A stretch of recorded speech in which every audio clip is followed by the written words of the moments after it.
Welcome back to another episode of Twisted Metal Companion. You guys, I have another interview from season two, raining from the Arctic wastelands. I have Katherine East, who plays Frostbite. How you doing, Katherine? I am really good and happy to see you and talk to you. Yes, finally, right? It's been so long. The show's been out like what about a month or so. We still have three episodes left. And you also go by Kate. Is that okay to call you Kate? Absolutely. Yeah. Okay. Go for it. All right. Kate, first off, because we haven't spoken since these episodes, we're just meeting basically. What has the family and friends reception been for you, for this character on the show? Absolutely mind blowing. I mean, family, just wonderful because they've supported me, my whole career. And this is a pretty special show to be a part of and get into. So they're all very, very happy. And friends, their mind is exploded because they love this show and they love so many of the actors on it. And it's just great, special. Well, what about the fans? Because Frostbite is an original character. She wasn't somebody from the games. Have you been getting some love from the people who enjoy the show about your character too? Incredibly so, incredibly so. On Instagram, literally hundreds of messages and, 50, 60,000 likes. And it's really great. The support is just Yeah. wonderful from all over the world, all walks That's of life. amazing. Yeah. Yeah. I want to go back and learn a little bit about you. You come from a very small town, I very, do. very small. Can you talk about that, please? And because also didn't want to butcher the pronunciation. Okay, no worries. Well, it's ironic I got cast as Frostbite because I am from the Canadian North. I'm from a little fishing hamlet called, the indigenous name is Shibinawning. It means canoe passage, but it goes by Killarney, about 250 people. And it is an hour and a half from any other community. And in the winter, the lakes freeze and we use it as ice roads and as a one-room schoolhouse.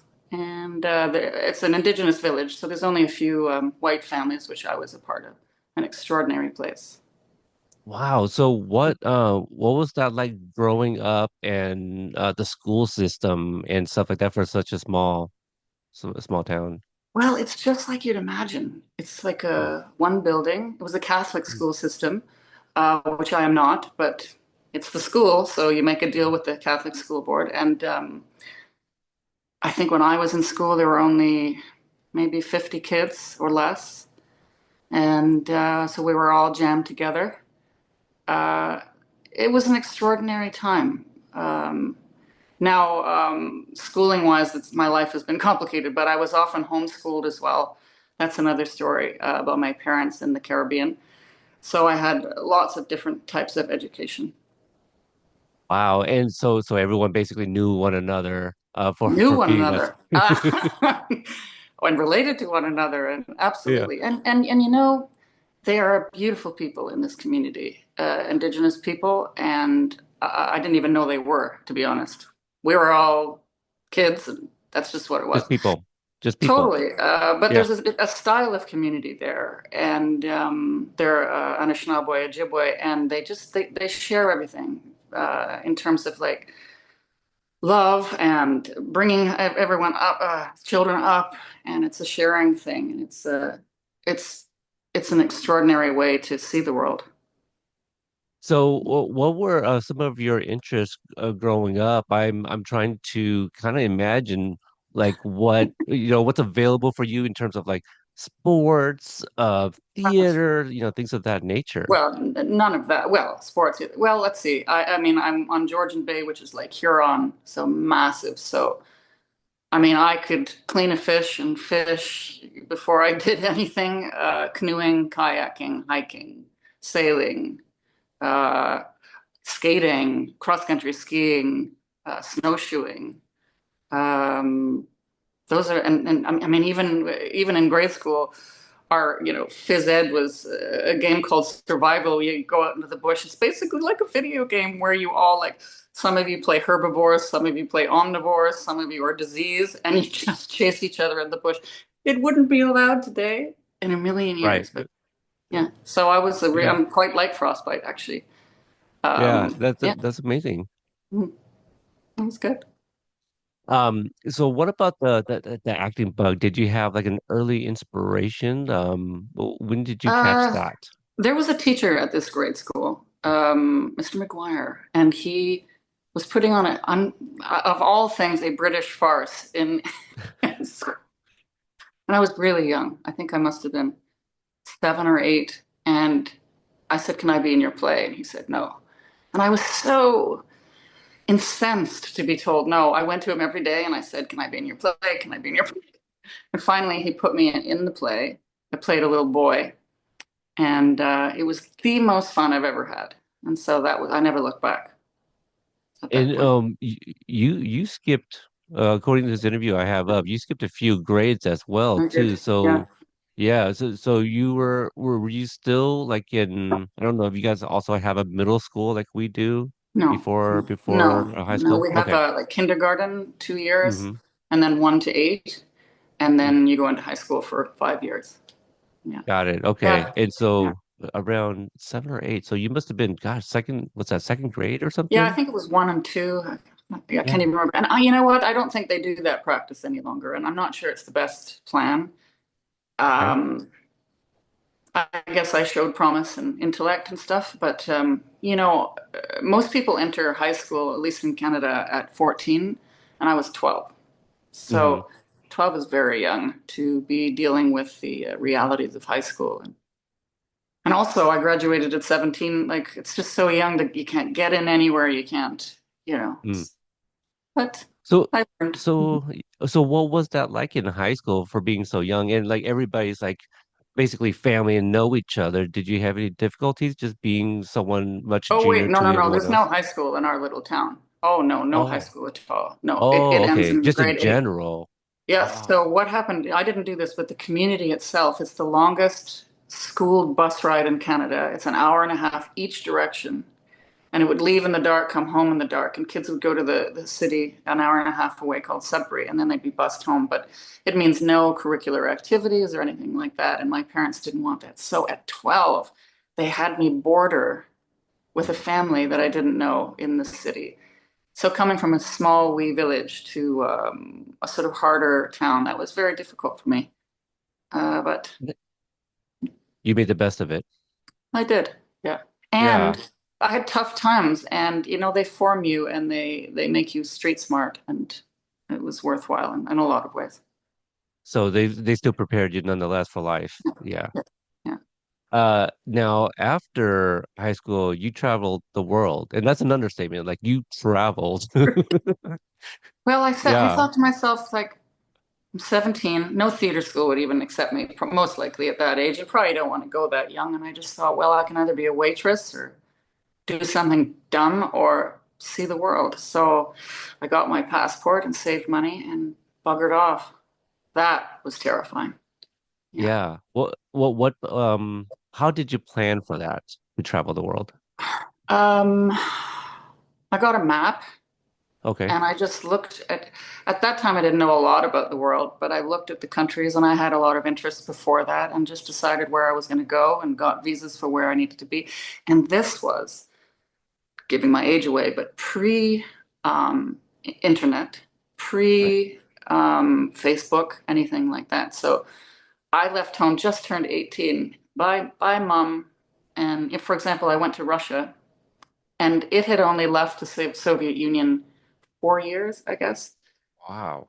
Now that I think that I did that, I mean, it was such a mess, and I was there for Yeah. months. I Yeah. got food poisoning, I nearly died, and I only talked to my parents maybe once a week if I could find a phone, in Moscow and places like that. So I learned a So lot.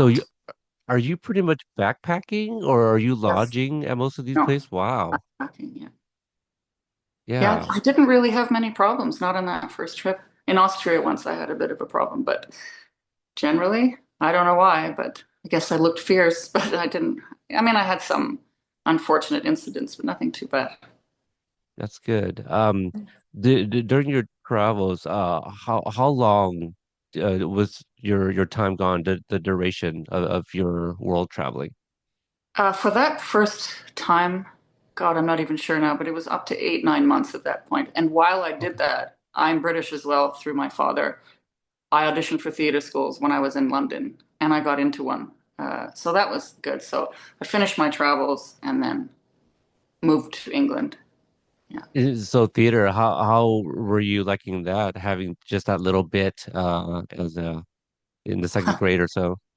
Well, I had gone to a high school in Sudbury that had, it was a performing arts high school. So basic in its own way, but I had a little bit more introduction to it. But I mean, London. It was an amazing theater school. They auditioned 2,000 people and accepted 17. So I don't even know how I got in. And it was just a rude awakening. I was thinking I was quite sophisticated, and I certainly was not. And, I had to go from 0 to 100 really fast, but it They worked humbled out. you. They Sounds like. really, really did. Yeah. But by the end, Yeah. I graduated with honors. So there you go.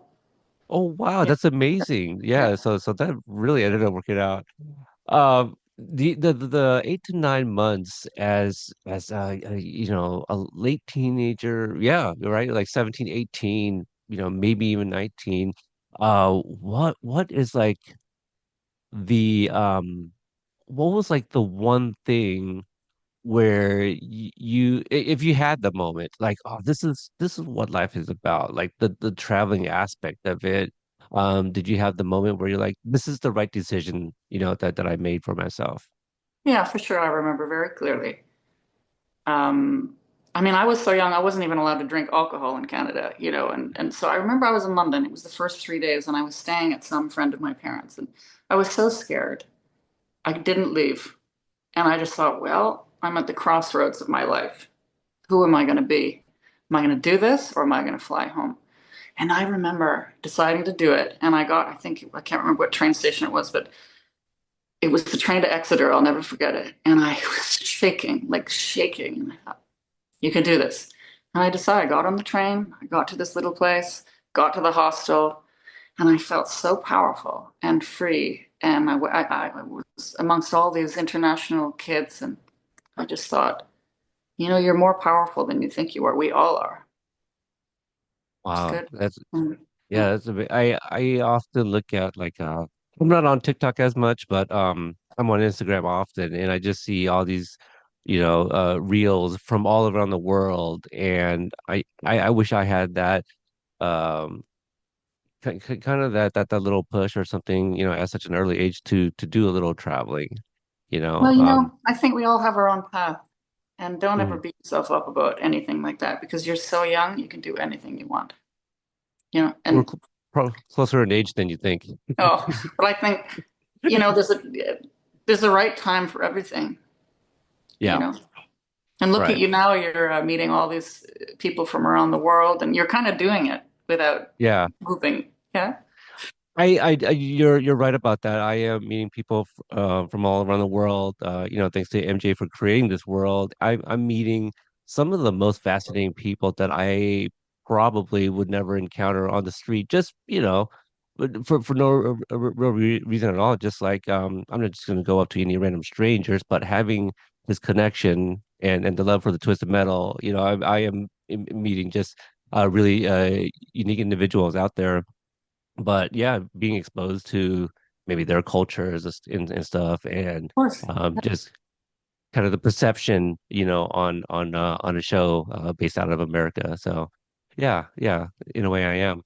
Um, Now uh, when did you start? Because you have been traveling and things like this. When did you decide that you wanted to try to get into actually acting?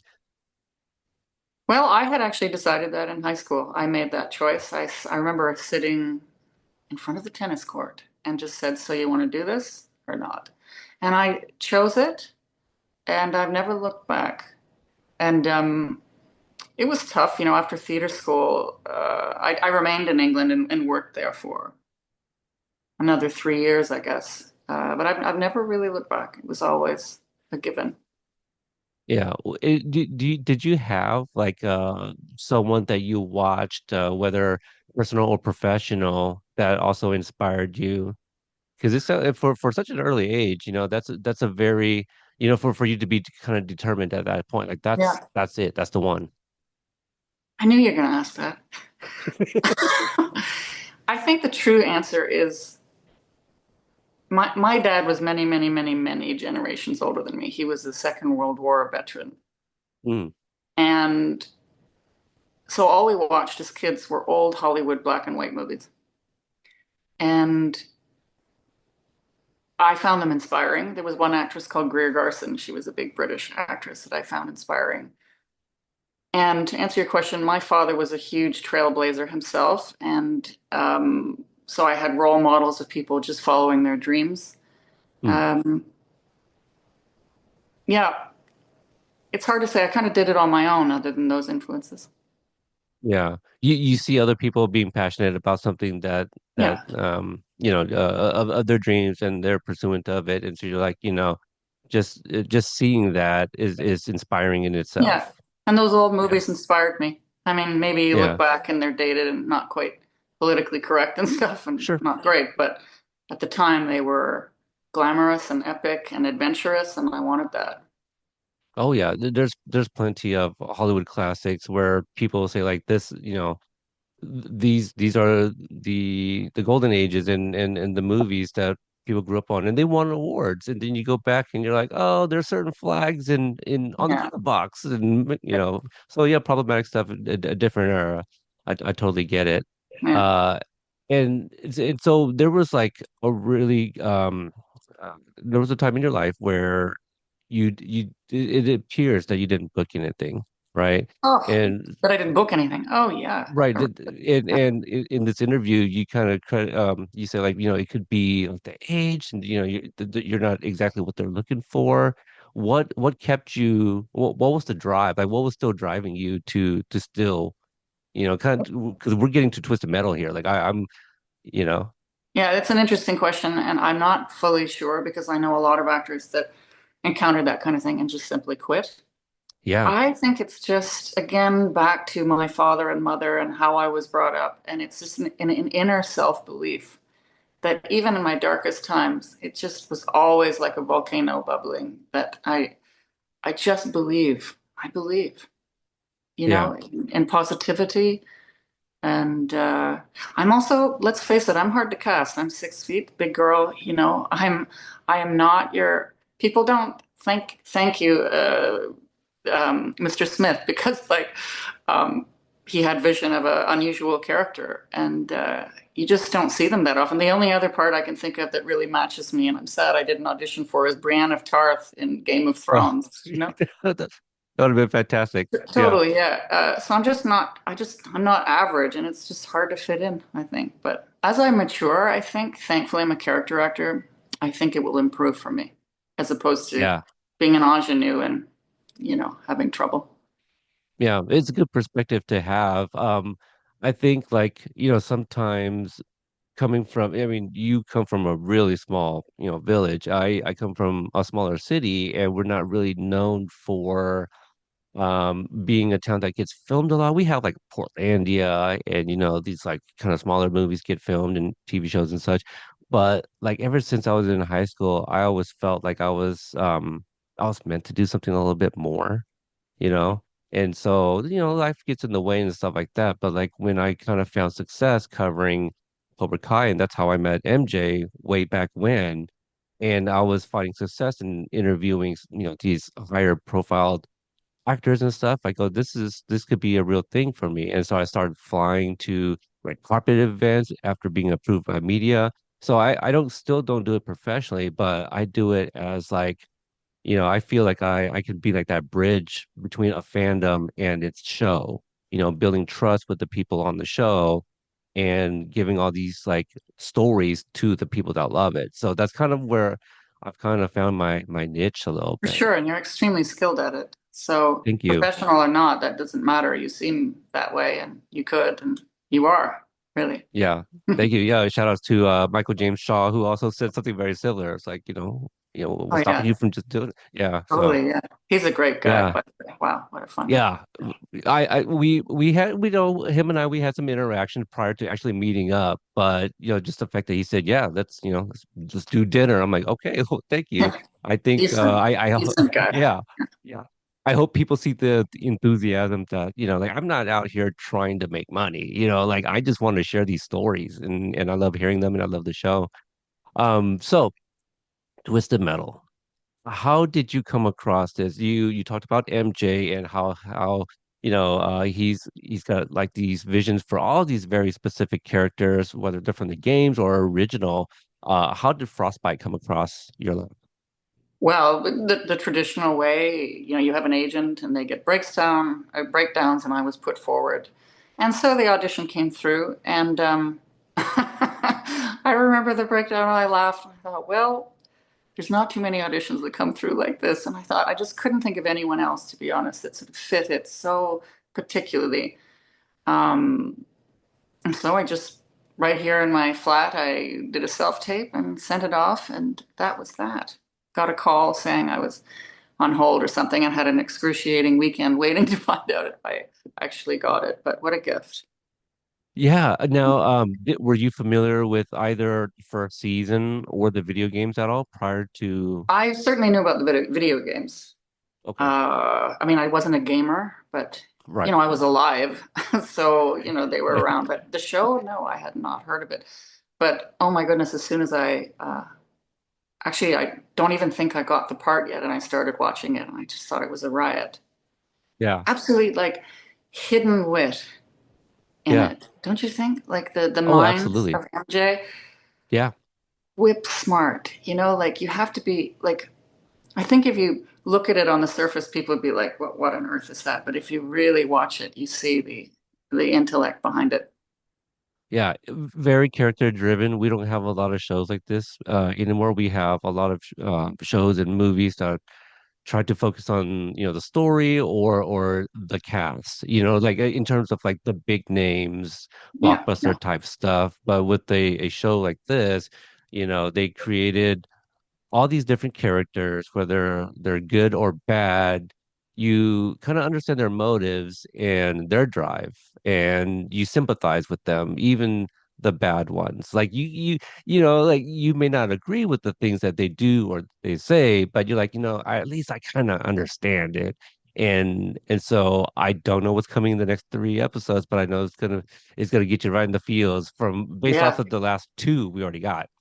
That's another thing about this show, the heart in it. It can go from the most absurd, violent, vulgar thing, and then all of a sudden you're weeping. Yes, 100%. Yeah, Yeah. that's skill. Yeah. I think that's skill. That's the writers, Yeah. and it's amazing. Yeah, That's what happened with spoiler alert, you guys, for episode 6, with Krista, aka Dollface. No pun intended, I was gutted. She got harpooned and I'm like, I was shocked. My mouth was to the floor. And yeah, then, moments later, the crew is on the bus, you know, flips on a microphone. We're like, what is going on? So yeah, it could change absolutely. in a dime. Yeah, Yeah. So you get the call about booking Frostbite, and what is that process like? How far were you from Toronto? I'm right in the heart of Toronto, Okay. so Oh, all okay. good. Yeah, all Okay, good. so right there. Yeah, right And here. so I know Frostbite doesn't have a lot of lines, but because you have lines in a certain episode, do you get the entire scripts of those episodes as well? Absolutely. Yeah. Okay. And yeah, I Well, didn't have a lot of lines, but she's sort of always around and there's a presence yeah. there. I think that's part of her character is that she doesn't have to say a lot. She No, just, not at all. yeah. Yeah, you see her and you're just like, what's who's that and what's her story, Yeah. so since you have the script for the episodes that you are in, just kind of reading through, and these are episodes, and I'm assuming a lot of the writers are American, right?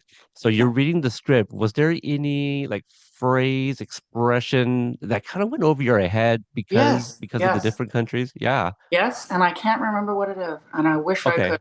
But there was something I read it and I was like, not, it wasn't one of my lines. It was someone else. Right. What on earth are they talking about? And it was, I had to look it up and it was something very specific to the States. And there's lots of things like Fahrenheit to Celsius or whatever. Right. It's a very American show. I mean, Yeah. everything about it culturally, although I didn't make Frostbite American, so I brought some foreign into that. But yeah. Yeah. That always interests me. Obviously, this is the first show I've covered where a lot of the cast are from a different country. So at least it's Canadian. So, I don't have to learn another language. But I know the culture is obviously unique in certain aspects. But you mentioned the accent. If you can talk about Frostbite's accent, but also I don't know if you were given anything by MJ or anybody else from the show, but also if you created any sort of backstory for Frostbite, where did she come from? Well, that's interesting. The breakdown just said she was from the Arctic wastelands, and that was it. There wasn't a lot to Mm, go on. And so I certainly did my first take. Actually, no, that's not true.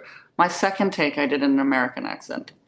mm, But I just thought they described her as a bit of a Viking and, this kind of thing. And I thought, well, Arctic, so then I assumed, well, Alaska. And then I thought, well, why couldn't she be from Siberia?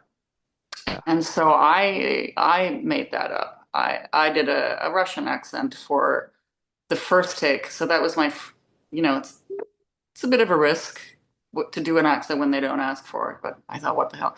And then when I got to set, oh yes, I found out through my agent that they liked them both. And when I got to set, it didn't seem particularly of any concern which I chose. So I chose, and the backstory I created, I just thought she's probably from Siberia. She's yeah, hunter, a trapper, a killer, and she probably follows the animals. And it led her to cross the Bering Straits into Alaska because I don't know if you can tell, but on the truck, my truck, Snow Squall, the license Mm. plate does say Alaska on it. So Oh, okay. somehow she got, and somewhere along the line, something very bad happened to her, and she got permanent frostbite. So I don't know if Yeah. that's supernatural or what. I'd love to hear more on that. And then I Yeah. think she found out about the tournament and drove down from Alaska to take part because she wants to feel better.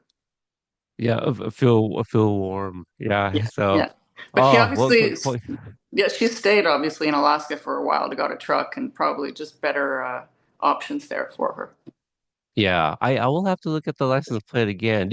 What was it? One of those vanity plates at all, or is it I just don't believe random? so. No, just yeah, Yeah, random. Yeah. just kind of random. Okay. So if you could talk about like, I'm assuming your first day was in the hangar, right? To kind of Yeah. the reveal. Yeah. Yeah. If can you talk about kind of Sure. meeting the Yeah. others? What was that like? Well, I was terrified, to be honest. I've worked in England, I've done TV, but this was a lot more of a big deal. And so I was in my trailer. We didn't start filming that first night until around 9:30 at night. So I had been waiting a long time. I was in my getup. I will never forget it, walking in, just mortified. And who was there but Michael James Shaw and I didn't know where to look, but he was so, he was the first one that was just so kind to me. And that's the actual one thing about the entire set, everyone included, MJ especially, so welcoming, so completely supportive that I relaxed quite rapidly. And everyone was, I didn't know what to expect from LA people, Hmm. but no one. What I expected didn't happen. Let's put it that way. And that There's a was, perception. There's a perception out there. yeah, You know, yeah, I totally get it. yeah. Yeah. So talk about the costuming. Liz Vestola, costume designer. Amazing. Yeah, if you could talk about your fitting, and Yeah. and what do you do with the wardrobe? The fitting was extraordinary. It was sort of built right from the beginning ground up, and I had many, many, many, many options, many kinds of boots. And at Mm, first I think we were going for more the Ice Princess, with the cleaner fur and all this mm, kind of stuff. But realized, of course, we had to dirty it up, and we tried all kind of animal skins and animal furs and different daggers and knives, and it was hilarious. But eventually, they built this. Isn't it amazing, the costume? It's just yeah. so perfect. Yeah. Yeah. Everybody to a T. I hope she gets recognized for her work, her team. Because yeah, all those characters are very distinct and have their own identities and look and stuff. So Yeah. I love it. Um, I had those moon so boots, yeah, quite hard to run in. They were quite. I bet, And I bet. that summer here, it was like 30, 35 degrees Celsius. Sorry, I don't know what that is in Fahrenheit. I think it probably is pushing 90, I think. Okay, That's hot, 90 is right? pretty warm for us. Yeah, yeah, Yeah. 90 So would be warm. yeah, so in a snowsuit, it's quite something. I bet. Yeah, it must be this way. Like season one was filmed in Louisiana, and that's more of our, kind of warmer and high humidity. And so at least hopefully your guys's heat was a little bit more dry. No, not at all. No, No? we're right on the lake. No, this summer I clock 85% humidity here. So Oh my it's goodness. actually very Okay, much like so the Caribbean here in the summer. It's really weird. And then it goes way, way below zero here in the winter. So oh wow. Okay. mm. Yeah, I've never been on that side. I've only gotten as far as like Vancouver, BC, Oh yeah, Richmond. that's Yeah, warm. never really been right. Never been to the east side of Canada. So basically, our what's north of us is probably just very similar to the Pacific Northwest here in the States. I Okay, feel yeah, yeah, probably, yeah. yeah. Um, so what did you guys have like any sort of like table reads because of that scene? You're getting introduced to so many different characters, or was it all kind of right there on the It days was that you guys all, shot? for me, it was all just show up and shoot. Yeah. So, it was kind of intimidating. But again, they were so nice that it was easy to do. And I got a lot of days. It was good. And because I didn't have a lot of lines, I got to watch a lot and learn a lot. Hmm. It was awesome. And I was always around. Great Was directors. there any aspect of the shoot, aside from the acting, because you're doing that, but anything behind the scenes, behind the camera, anything that kind of fascinated you because you were observing now? Um, I think I don't know why I'm thinking of this, but the detail of the continuity, it was really something because you can just imagine this show. It's just insane, but they were totally on top of it. So that was just watching the sort of, it was like a machine, the cogs of a clock or something, just sort of functioning. And it always comes from the top, in my opinion. Like if the leader is organized, kind, it just filters down and it ran like top, and that's Mm, because of MJ, I think. yeah, 100%. You have a stunt double. Can Amy. you help me with her last name? Amy. I'm not gonna. I will butcher it. Okay. So Yeah, to yeah. spare her, It's I like won't. But yeah, yeah, it's like S S said. Yeah, yeah. I S can't. I won't. I'm not O. gonna do it. Yeah, so Amy, your stunt double. Yeah, How much driving did you get to do versus her as Frostbite? that's a really funny story because I am not a driver, if you can believe it. I mean, I got my license when I turned 40, and I never Okay. drove again. So when I got this part, I was a little perturbed. So I rented cars. I can't believe I did this. I went into like suburbia, started gunning the poor rental car, gunning the car to like 60 or 80, and then like slamming on the brakes to prepare for whatever was coming. But it ended up I did not drive once. Yeah, so Oh, Amy did wow. Okay. Amy did all of it. I did lots of running and jumping into the truck and all that kind of stuff, but she did all the driving. Thank goodness. Okay. Now that I saw Yeah. it, thank God. Yeah. I think Stephanie had a similar story because she didn't really need to drive, so she kind of had to learn a little bit, I believe, for season one, if I remember the story correctly. Yeah. Um, So what can you share from filming the sequences on the bus? It was a hoot. It's like It was so fun. It was so, yeah. who was sitting ahead of me? It was Mike and uh, like Stu and Sweet Tooth were. Okay. Yeah. So you got Samoa Joe, you got Yeah. Taj, I you're mean, kind of from and you. yeah, and they're like a walking comedy troupe, those guys. Yeah, So I mean, the whole thing was a total riot. It was a very, very hot day, and it was a I heard. closed space, and again the snowsuit, and so just sweat was pouring down. But it was so fun, and Anthony Carrigan had the main. What a talent! Oh my God, Oh, he is funny. It was just great. And all yeah. the so we'd drive around and we'd drive around again, and it was hilarious. It really was. When he picks up that microphone, I'm like, it's a short bus. Like so that's like the first laugh out loud moment. And just how he talks to everybody literally like they're children. And I just, you may have seen that clip that I shared. I just love the part where he goes, if you do, If you do, yeah, yeah. yeah, yeah, just like I'm saying that one moment, but just in case you guys didn't hear me, I'm going to emphasize it and enunciate because you guys weren't paying attention. It's just that little bit, like these are the things I pick up on as like somebody that enjoys the show. I'm just like, that's so freaking funny. It's so brilliant because it is so true. You get a bunch of adults together and you put them in a scenario anywhere, like a summer camp, where everybody turns into kids again. So it was just so Right. we all recognize that, I think, in that scene. It was pretty good. What could you share about that school? Was that an abandoned school? Was that actually one that was working? I think it was abandoned. I don't 100% Okay. know. That was in Hamilton. Hmm. And it was spooky, dark, Hmm. dark hallways, but I can't answer that question entirely, but I suspect it is derelict. No, I suppose. Did you guys film during the summer or was yeah, it like? Okay, it was summer, in the summer. Okay, very hot. so is it? There's a chance that they were just out of school too. That's true So too. It didn't look. yeah, That's true because it didn't look derelict as in falling apart and couldn't be right. used. Yeah, I Yeah. don't know the answer. I'm sorry. Yeah, but yeah, that's quite all right. Because I think there's that the scene with Mayhem and John, and they're fighting one of those Apocalypse 9, Oh and there's yes, all yeah. those like tools and stuff like that. And Oh yeah. um, John Rackage, I believe that's his name. He's like the location manager, and he shared something recently, and it looked like that room already had a lot of those tools too.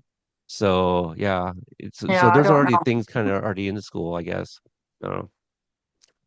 So what was it like walking down the halls of a high school again and filming these sequences like it was a high school movie?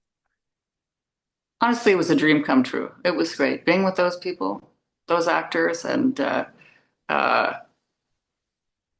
yeah, and everyone was so nice. The acting wise, the actors, they were all so kind. So being in the school, it was fun to be a part of a group. Usually you're just in scenes one on one or a few people, but Hmm.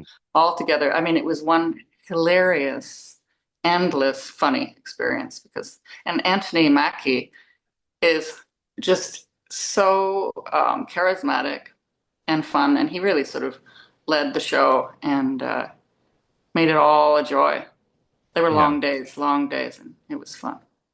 I really quite enjoyed the dancing at the prom from him. He had some moves, and it just Oh yeah. that yeah, all the dancing just made me smile so much.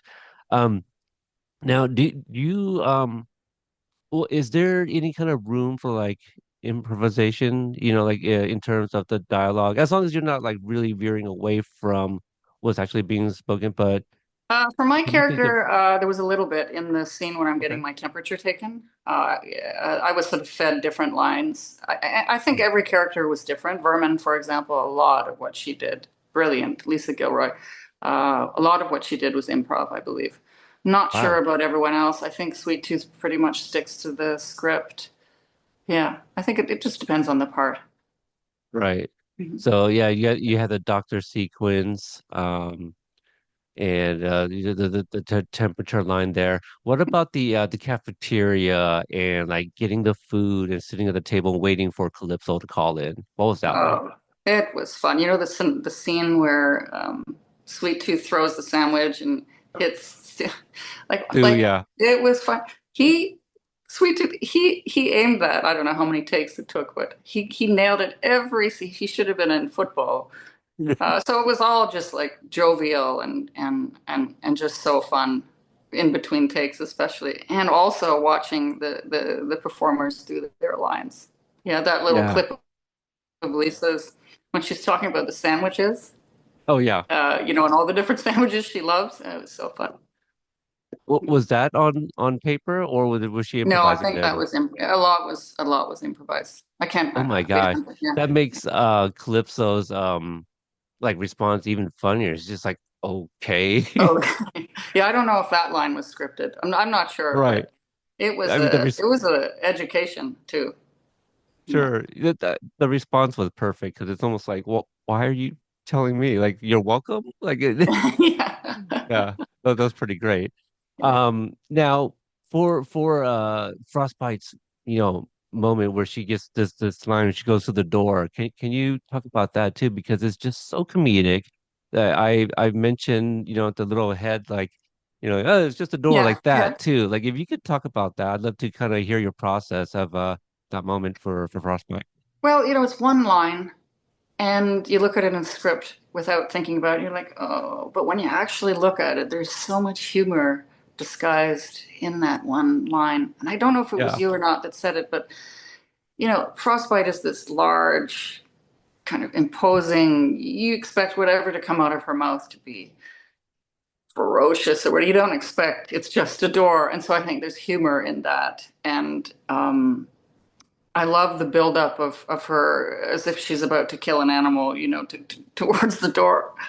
And I think it says a lot about her personality. And then the nod and everything. That's just the humor of the moment. And it was really fun because the cast, couple of takes, just burst right, out laughing. right. So that was a nice affirmation of what I was doing. You might be right. If you're referring to like our commentary episodes, where we're watching along and just trying to point out whatever we Yeah. can.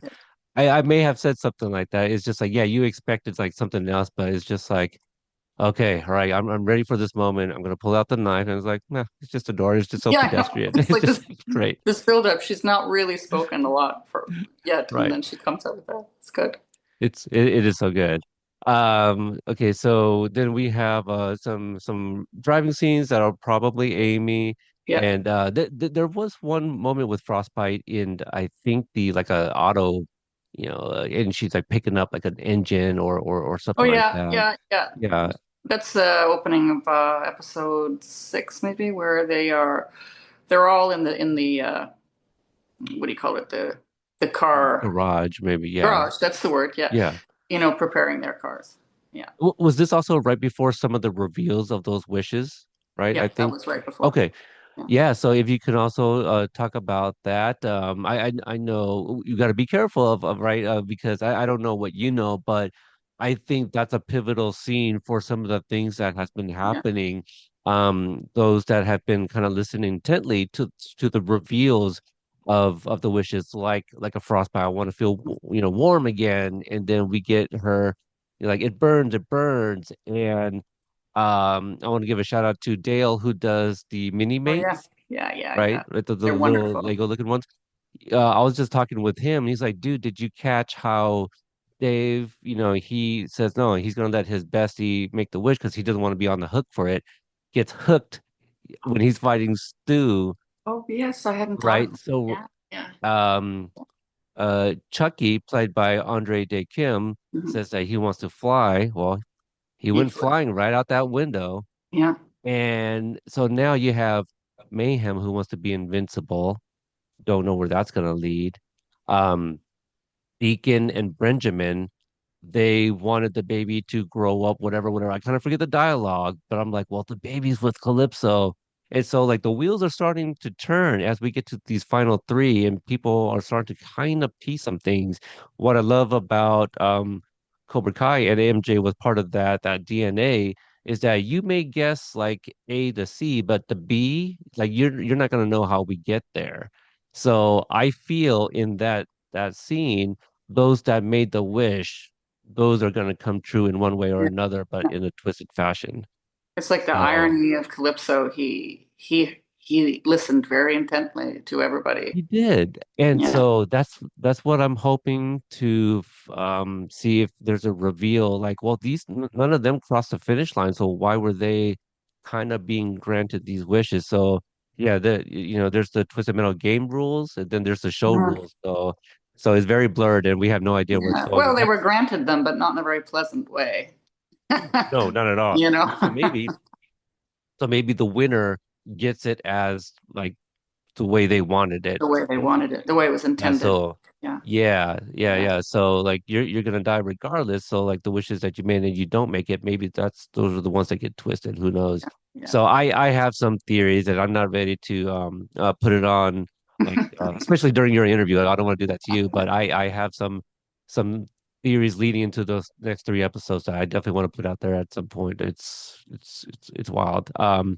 But I love to feel so even if it's characters that we enjoy and they have to die, like it's like you're Yeah. still giving us Yeah. something. So if you can share Frostbite's death scene Yeah. and I didn't even catch that they were supposed to look like the Crash Dummies until the song Song, isn't the performed by the song? Crash That's a Dummies. great So, Canadian song. That is. oh, they're Yeah. Canadian. Okay. That's a Wow, Canadian perfect. band. Yeah. Yeah. Okay. Yeah. Yeah, it was really fun. We did, I was sad to die. I so wanted to continue and I wanted to be in the prom scene. So, So we but all I want to I be know, there. wasn't it so good? I can just imagine the dress and everything. But Oh even the yeah. writers said to me, that they're so sad and sorry, but attrition has to occur. Like somebody has to die, right? Yeah. Uh, But that was an amazing day. It was Ian, the director. He was a great British Hmm. director. And so we had a fight rehearsal, which was Hmm. really great. James was the stunt guy, and he was very helpful. And what a fun fight it was. Yeah, Yeah. so fun. I hadn't really done anything quite like that before. Yeah, And the Frostbite's throwing punches, and I'm just like, like we're finally getting some more, yeah, and then like that the phase to the yeah. treadmill. I'm just like, that's it. Oh man, so A fan okay, wrote me and said that they feel that they've never seen anybody die like that on screen ever in the history of TV yeah, or film. yeah. I can't say that I have either. Not on a Yeah. treadmill, no. So it was fun. It was really, really wonderful working with Stephanie. She is a talented woman. Yeah. Funny, kind, and everything. So it was great to actually connect with someone and have a really nice scene. And she did a fight. Wow, it was Yeah, amazing. Her fight, it was fun. And then Raven coming in and the treadmill part was just, and actually the real treadmill, like it was a real treadmill. They didn't have it running, but I was shoving my face into it so much that I actually got tread marks all over my face. And the scream, and it was just great. And then it was all over. yeah. Sad. How many takes would you say for Of this based part, on the treadmill? Yeah. uh, maybe 10, Okay. maybe Probably more. getting some different coverages probably Yeah, as well. yeah. And then Ian wanted me to do more physical stuff and the scream, and yeah, I would say 10. I think. Yeah, Yeah. it was Okay. fun. Yeah. You mentioned the proms scene. Like, if you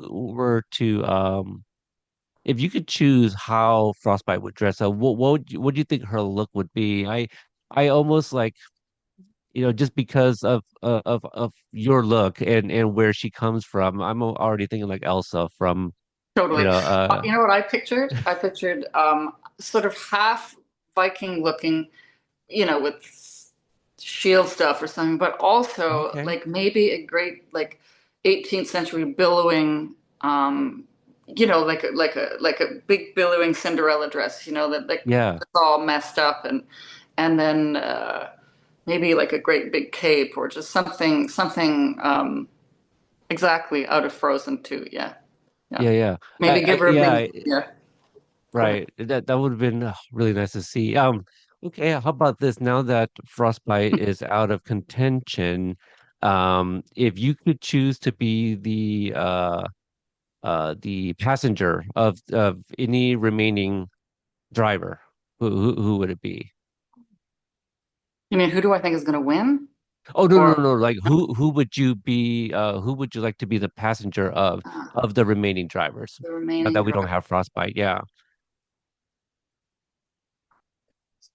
Um, And if you have any knowledge, feel I free to not answer. yeah, no, no. Yeah, Grimm. I think Mr. yeah, Grimm. I want to be on the back of the motorcycle. Yeah, yeah. I think I so. I've never been on one myself, and I have a coworker with a Harley, and she doesn't wear any like the leather stuff, but she has like the black helmet and stuff, and I've considered asking if I could just get on the back and do like maybe film something pretending that she's Grim, just for something funny, but yeah, I Totally. also would You want know, to get on the back of a what's bike. funny, I went on a road trip recently and every motorcycle I saw, I just thought, oh, it's Mr. Grimm. Like, I Is think I'm that going to yeah. see him for the rest of my life. Yeah, he's a cool Yeah. character, Mr. Grimm. I hope we see more of him. Yeah, very So do interesting. I. He had a fantastic prom episode, the Yeah. Oh, dancing. Richard is he's Yeah. Canadian. He is an Yeah. amazing person. Kind, one of the kindest people and talented. And I love his voices. And I think it would be very entertaining to sit in the back of his Oh yeah. motorcycle. You'd be talking to five different people. You're right. Yeah, or yeah, listening to an argument between five different people. Yeah. Um yeah, I do really enjoy that character, and I can't wait to see more of like the beef between him and Sweet Tooth, because Yeah. Funny that stuff. last episode, him burning Harold, oof, I did not Oh, expect that. that was the most incredible. The look on Richard's face when he is burning it. I even wrote him and said so because that was good acting, I think. Yeah. It was great. I didn't see that coming, but based off of like what Sweet Tooth had just done to him previously, and try to make it seem like, this hookup with Vermin was a bet. I was just like, "Oh no. What's Grim gonna do now?" Yeah, So, something bad. Yeah. yeah. Um Now, you guys been sharing some really fantastic photos behind the scenes and otherwise, but there was a really great one of several of you guys at a karaoke place. Yeah. I don't know I what have was that? videos of everybody Oh, singing. I'll never share them, don't worry. But right, right. the talent in that room was unbelievable. Everyone can either sing like an angel or they can sell a song better than you can imagine, you know. Really fun. Did you rock the mic a little bit? I did. Yeah, Yeah, that was you good. comfortable Yeah. sharing with what you sang? He sang "The Glory of Love," but Oh, the Peter Cetera. Beaches by Bette Midler was that beautiful ballad, and I sang Cat Stevens' "Father and Son" as well. Yeah, Oh, okay. yeah, Yeah, nice. beautiful. Um, what the song would Frostbite sing? Let it go. What is that Frozen Yeah, song? yeah, let What it would go. she Okay. sing? I think she'd be singing some Nordic death metal, Yeah, like Rammstein or something. yeah, yeah, Those Scandinavian, Icelandic, or she'd sing one of those folk Icelandic, haunting Viking song type things. yeah. You think she would be playing an instrument along with it? I think, ironically, she might play something quite gentle, like with a harp. Or maybe like a ukulele? Just kind of Yeah, like, yeah, wait a minute, something that's from like an very, island, like a warm yeah, island. That's or some like random lute-like instrument from the far north that we would have never seen before, or a right. cappella even. Yeah. Yeah. Is there any stories that that you're willing to share from behind the scenes, from your observations, a funny take that somebody just couldn't nail, something like that, that wouldn't embarrass anybody, but just something fun for the fans. Oh my goodness, everyone was so good and like skilled. I can't think of a single time where people messed up. No, I mean, what it's not a funny story, but really did amaze me about Anthony and Stephanie is how many hours they worked, how long they were Mm, going, how many lines they had, and how they were pretty flawless. Yeah, mm. pretty. And really, we've got to talk about Joe. You know, Please. his uh, his performance as a physical actor is truly one of a kind. And when you're wearing a mask, to be able to portray what's going on, you have to use your body. And Joe is just like the nicest, gentlest guy, and he puts this mask on, and he just transforms. And it's a work of art. He is incredibly skilled and hilarious. Yeah, Everything. Yeah. he has one eye Yeah. to say so much with, like the stare down between Sweet Tooth and Grim Oh in the yeah. Yeah. cafeteria. You see that eye, and Yeah. so yeah, he relays a lot of Yeah. emotions just with his Yeah. physicality. With a So mask, it's tough. And Tyler also, who plays Deacon, right. portrays Yeah. this extraordinary thing through a mask. And that's doubly hard, I think. Yeah, Dylan as well. Yeah. Oh yes, Yeah, of course, Dylan and Dylan. Tyler, Yeah. yeah. Yeah. Yeah. Yeah, all those masks. Um Now, from what I remember of some of the interviews from season one, people talked about how, Joe has a pretty good sweet tooth voice too. Oh, We still haven't heard it. So is yeah. he also like from what we see on the show with Will Arnett, is Joe projecting and putting in like Yeah. very I similar was going to emotions, I say feel it, like? but I wasn't sure if I should say that. But yeah, I Yeah, mean, Will is an absolute genius, and I certainly wouldn't ever detract from anything he does. He's amazing. But Joe is spectacularly good, and yes, he projects. He is doing the yeah. performance 100%.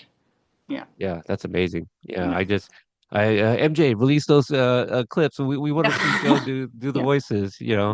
Um yeah, because when, I've shared this on the pod too, when like Will Arnett has such, when your folks, Canadian, uh he has such a distinctive voice, and I often hear like Lego Batman and BoJack Horseman and all these characters.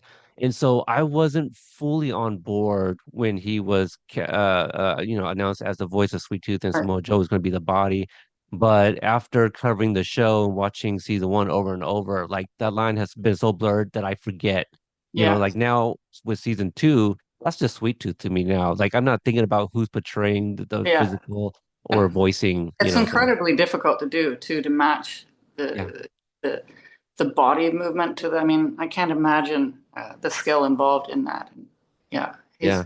Makes he you think is about Sweet like Tooth. the Darth Vader, right? Like back in the day, you Yeah, know, except there's for you don't see the another mouth moving. again Where's another my mouse? mass performance Yeah. that like resonates incredibly. Yeah, so good. Catherine, as we get ready to wrap up, you shared such amazing Uh, stories. I appreciate you giving me the time. If you can, as as we're wrapping up here, just you know, you at a young age you wanted to act, and here you are, you're on this wacky American show with this fantastic character that we wish that we could just have a little bit more of. yeah. What can you tell some of those people that have some of those like similar aspirations and almost want to give up? What advice can you give them?